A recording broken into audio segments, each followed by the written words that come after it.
और इस वक्त प्रधानमंत्री मोदी दिल्ली के द्वारका इलाके में चुनावी रैली को संबोधित कर रहे हैं। सीधे आपको लेके चलते हैं। इसलिए दिल्ली के लोगों को अब सावधान होने में देर नहीं करनी चाहिए। जितना हो सके उतना जल्दी इससे मुक्ति पा लीजिए। और मैं आज एक बार फिर डंके की चोट पे कह रहा हूं, दिल्ली में भाजपा सरकार बनते ही आपदा के भ्रष्टाचार पर और कड़ा प्रहार होगा।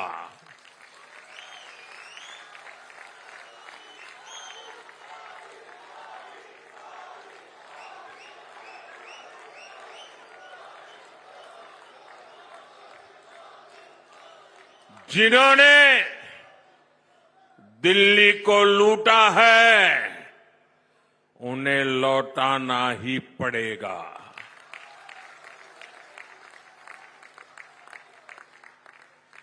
विधानसभा के पहले सत्र में ही सीएजी की रिपोर्ट टेबल पर रखी जाएगी।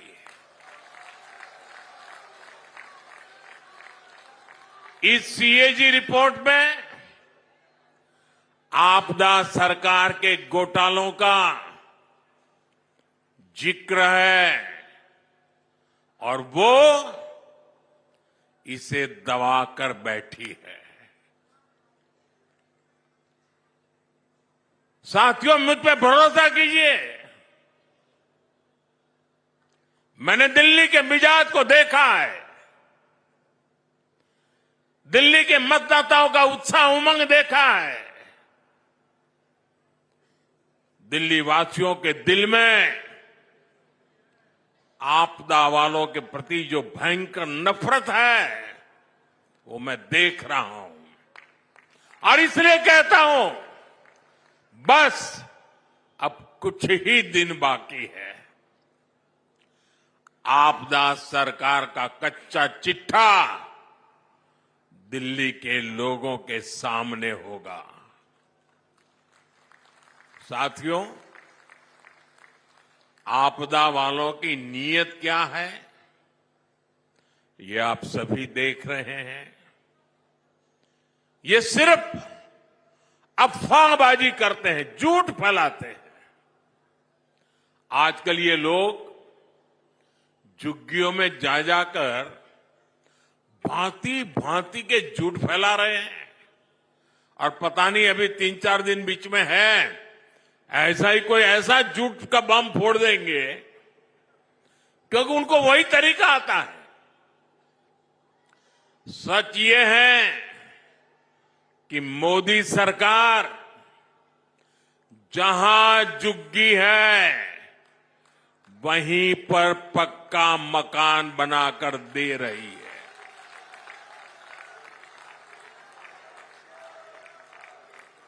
और सिर्फ 4 दीवारें नहीं,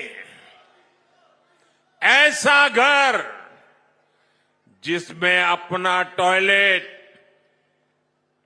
अपना नल, नल से जल, मुफ्त गैस कनेक्शन, सब कुछ होगा। आज दिल्ली में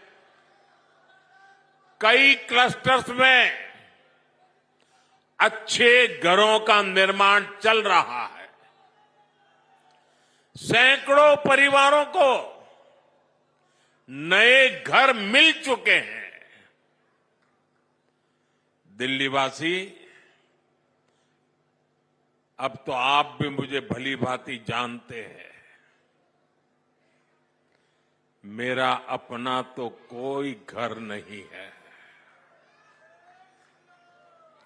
लेकिन मेरा सपना है कि मैं हर गरीब को पक्का घर दूं। लेकिन यहां की आपदा सरकार पूरी ताकत से जुटी हुई है कि आपको पक्के घर न मिल पाए।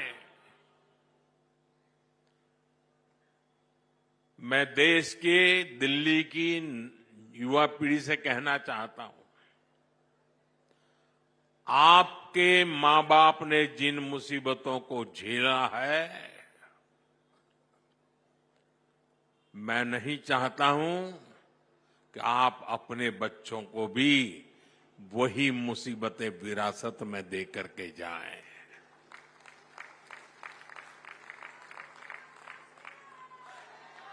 और इसलिए दिन रात मेहनत करके हम जो घर बनाते भी हैं, वो घर गरीबों को सौंपने की आखिरी प्रक्रिया जब दिल्ली सरकार को पूरी करनी होती है, लेकिन आपदा वाले आज भी केंद्र सरकार के बनाए हुए हजारों घर दिल्ली के गरीबों को नहीं सौंपते। गरीबों के प्रति कितनी नफरत है। बने बनाए घर बर्बाद हो रहे हैं और दूसरी तरफ अपने लिए करोड़ों का शीश महल बनवाने वालों को गरीब का ये दर्द कभी भी समझ नहीं आएगा। गरीबों को घर के लिए यहां भाजपा की सरकार बनना जरूरी है। हमारी सरकार में यहां दिल्ली में गरीबों को घर देने का काम डबल रफ्तार से पूरा किया जाएगा। इसलिए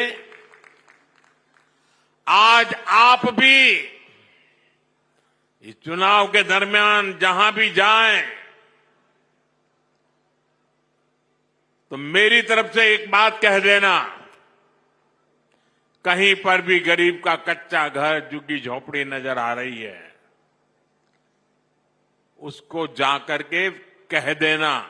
और मेरे लिए तो आप ही मोदी हैं। आप मेरी तरफ से कह देना कि मोदी की गारंटी है, दिल्ली में भाजपा सरकार बनी तो मोदी आपका पक्का घर भी जरूर बना करके देगा। साथियों, हार के डर से बौखलाए ये आपदा वाले किसी भी हद तक गुजर सकते हैं। आज दिल्ली में पानी की कमी,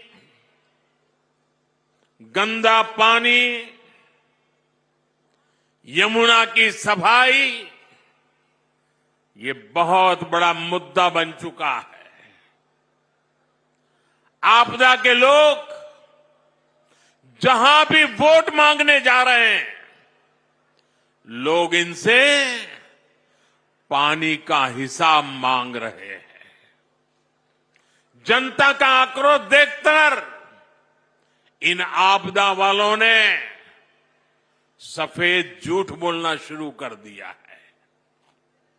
ये आपदा वाले हरियाणा से नफरत करते हैं, ये तो हम सबको पता है। और अपनी नफरत में ये लगातार नीचे ही गिरते जा रहे हैं। जब दिल्ली में प्रदूषण होता है तो ये हरियाणा के किसानों को गालियां देते हैं। अब आपदा वालों ने हरियाणा के लोगों पर पानी में जहर मिलाने का आरोप लगाया है। एमसीडी के कर्मचारी परेशान हैं, उनको समय पर सैलरी नहीं मिल पाती, गेस्ट टीचर हो, होमगार्ड के साथी हो, हर कोई परेशान है। हाल ये है कि दिल्ली के कितने ही नौजवानों को नौकरी के लिए नोएडा, गाजियाबाद, गुड़गांव, सोनीपत, पानीपत जाना पड़ता है। युवा साथियों, हरियाणा में देखिए,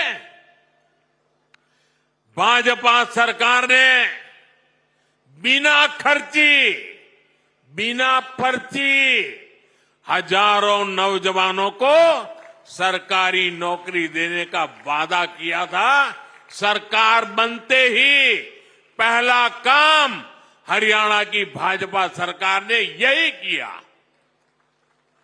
दिल्ली भाजपा ने लाखों सरकारी और प्राइवेट नौकरियों की घोषणा की है। ये भी तेजी से पूरी होगी। दिल्ली देहात में खिलाड़ियों के लिए अनेक संभावनाएं हैं। आपदा ने तो आपको स्पोर्ट्स यूनिवर्सिटी के नाम पर धोखा दिया है, लेकिन भाजपा सरकार यहां खिलाड़ियों के लिए उत्तम से उत्तम बेस्ट सुविधाएं बनाएगी। साथियों, भाजपा कर्मचारियों, व्यापारी, कारोबारियों, मिडिल क्लास के हर परिवार की हितैषी है। मिडिल क्लास को घर खरीदने के लिए भी भाजपा सरकार मदद दे रही है। अब दिल्ली के लाखों केंद्रीय कर्मचारियों, पेंशनरों के लिए भी बहुत बड़ी घोषणा भाजपा सरकार ने की है। केंद्र सरकार ने 8वां वेतन आयोग गठित करने का फैसला लिया है। इससे दिल्ली के हजारों परिवारों को सीधा फायदा होगा। साथियों, दिल्ली देहात में बड़ी संख्या में हमारे किसान परिवार भी रहते हैं। मैं आप सभी से भी कहूंगा कि आपदा ने जो योजनाएं रोकी है, किसानों के भलाई की योजनाएं रोकी है, उन सब का लाभ आपको, किसानों को भाजपा सरकार बनते ही मिलना शुरू हो जाएगा। जमीन से जुड़े जो भी मामले आपके हैं, कोई और समस्या है, उन सभी का समाधान हम मिलकर निकालेंगे। साथियों, कांग्रेस और आपदा दोनों अहंकार की पराकाष्ठा के प्रतीक है। ये आपदा वाले खुद को दिल्ली का मालिक बताते हैं, बहनों को कहते हैं कि वो उसका रक्षा कवच है। मोदी कहता है बहनें मेरे रक्षा कवच है। ये फर्क है। और जैसे खुद को दिल्ली का मालिक कहते हैं, एक कांग्रेस वाले खुद को देश का मालिक समझते हैं। कांग्रेस के शाही परिवार का अहंकार आज देश ने फिर देखा है। आज हमारे सम्मानीय राष्ट्रपति द्रौपदी मुर्मू जी ने संसद को संबोधित किया। उन्होंने देशवासियों की उपलब्धियों के बारे में बताया, विकसित भारत के विजन के बारे में बताया।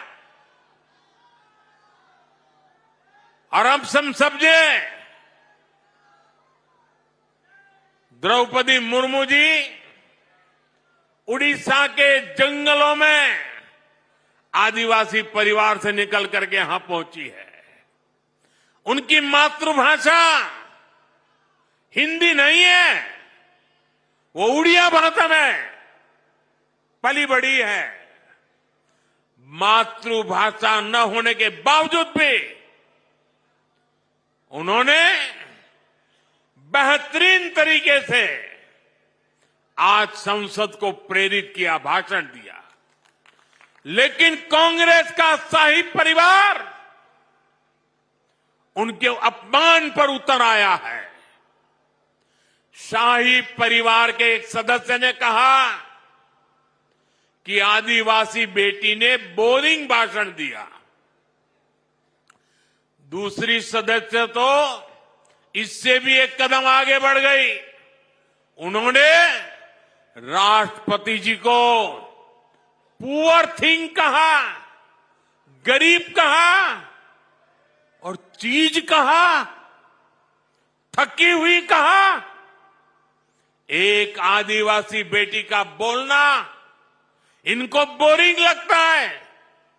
ये देश के 10 करोड़ आदिवासी भाई बहनों का अपमान है। ये देश के हर गरीब का अपमान है। जो जमीन से ऊपर उठकर आते हैं उनको कांग्रेस का शाही परिवार बिल्कुल पसंद नहीं करता। गरीब, दलित, आदिवासी, ओबीसी समाज से जो भी लोग आगे बढ़ते हैं उनको ये कदम कदम पर अपमानित करते हैं। आर्थिक प्रगति, किसानों की समृद्धि, मेट्रो, रोड, एयरपोर्ट, स्टार्टअप, खिलाड़ियों की प्रशंसा, ये आज उनके भाषण में वर्णन हो रहा था। उनको ये भी बोरिंग लगता है। लोगों को गाली देना, विदेशों में भारत को बदनाम करना और अर्बन नक्सलियों की बातें, ये उनको ज्यादा अच्छे लगती है। साथियों, दिल्ली को बहुत सावधान रहना है। हार के डर से ये दोनों अहंकारी पर्दे के पीछे मिल चुके हैं।